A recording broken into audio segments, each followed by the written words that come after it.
ساعت 11 شبه. به خودت قول داده بودی امشب روی پروژه شخصیت کار کنی، اون کتابه رو بخونی یا فقط یه دل سیر استراحت کنی. ولی چی شد؟ 3 ساعت داری الکی تو گوشی میچرخی. به این میگن گیجی شبانه. خسته و کوفته از کار یا دانشگاه برمیگردی، میشینی که فقط یه لحظه استراحت کنی، یهو به خودت میای و میبینی وقت خوابه. مشکل تو کمبود اراده نیست. قطعاً یه برنامه خشک و نظامی هم دوای دردت نیست. تو باید از یه قلق توی سیستم بدنت استفاده کنی. یه موج دوم انرژی هست که دقیقاً ساعت 7 غروب سر و کلش پیدا میشه. ولی 99% آدما از دستش میدن. اونم فقط به خاطر یه اشتباهی که ساعت 5 عصر انجام میدن. بیشتر آدما فکر میکنن شب یعنی تسویه حساب خستگی. یعنی فقط باید بیفتن تا جونشون برگرده. این یعنی باخت. شب تو سرمایه توه. دشمن اصلی اینجا تنبلی نیست. دشمن اصلی مدیریت انرژیه. اگه دکمه بین کار و زندگی رو درست نزنی، مغزت هیچ وقت واقعاً از سر کار بیرون نمیاد. جسمت روی مبله، ولی هورمون استرست هنوز پشت میز اداره است. میخوام سیستمی که اون انرژی دوباره رو بیدار میکنه بهت بگم، ولی رک بگم. فقط وقتی جواب میده که قانون 4 که آخر ویدیو میگم رو هم رعایت کنی. 1. قانون تعطیلی. همه چی از همون لحظه‌ای که کارت تموم میشه شروع میشه. اکثر آدما فقط دست از تایپ کردن میکشن. تو باید ترمز دستی رو بکشی. پاشو، 3 تا نفس عمیق بکش، در لپتاپو ببند. این فقط یه عادت نیست. یه پیام به مغزت که میگه کرکره رو بکش پایین، تعطیله.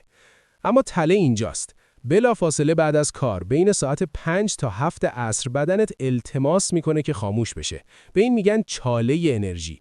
اگه سعی کنی تو این ساعت کار مفید کنی، شکست میخوری. اگه تو این ساعت ولو بشی رو مبل، دیگه نمیتونی بلند شی. 2. قانون پل. به جاش توی پل میخوای. یه 15 دقیقه‌ای که هم فعال باشی هم فشار نیاری. فقط نشین. 5 تا پروانه بزن، یه دور توی کوچه قدم بزن. اینا ورزش نیست. دکمه ریست بدنه. داری پل میزنی تا برسی به تایم رشد. حالا اگه از این چاله جون سالم به در ببری، ساعت 7 شب میرسی به تایم رشد. اینجا جاییه که انرژی دوباره خود به خود میره بالا. ولی اگه از قانون 90 دقیقه‌ای و غروب دیجیتال استفاده نکنی، این انرژی رو میریزی دور. 3. قانون 90 دقیقه‌ای.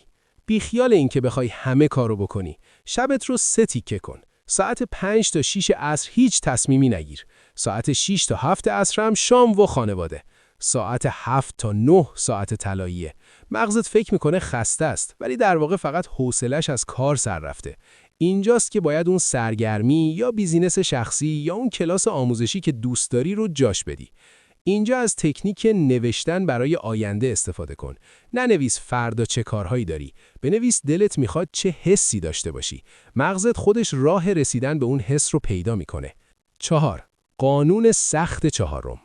با این حال اگه گوشیت گولت بزنه که فکر کنی الان سر ظهر، هیچ کدوم اینا فایده نداره.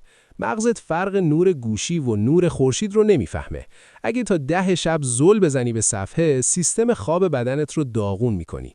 قانون حذف اپلیکیشن اینه. هر شب اون یه دونه برنامه‌ای که امروز بیشتر از همه وقتت رو گرفت پاک کن. ترسناکه؟ آره. ولی قول میدم صبح اصلاً یادت نمیاد چی بود. این رو با ساعت آنالوگ قاطی کن. 1 ساعت قبل از خواب گوشی و لپتاپ میرن اتاق بغلی. اتاق خوابت حریم امنه. شعبه دوم دفتر کارت نیست. وقتی یاد بگیری کی استراحت کنی و کی گازش رو بگیری، شب دیگه برات فقط خستگی و گیجی نیست. ولی حتی بهترین برنامه شبانه هم خراب میشه اگه صبح بیدار شی و همون اول صبح استرس بریزی تو جونت. قدم بعدی اینه که 60 دقیقه اول روزت رو درست کنی.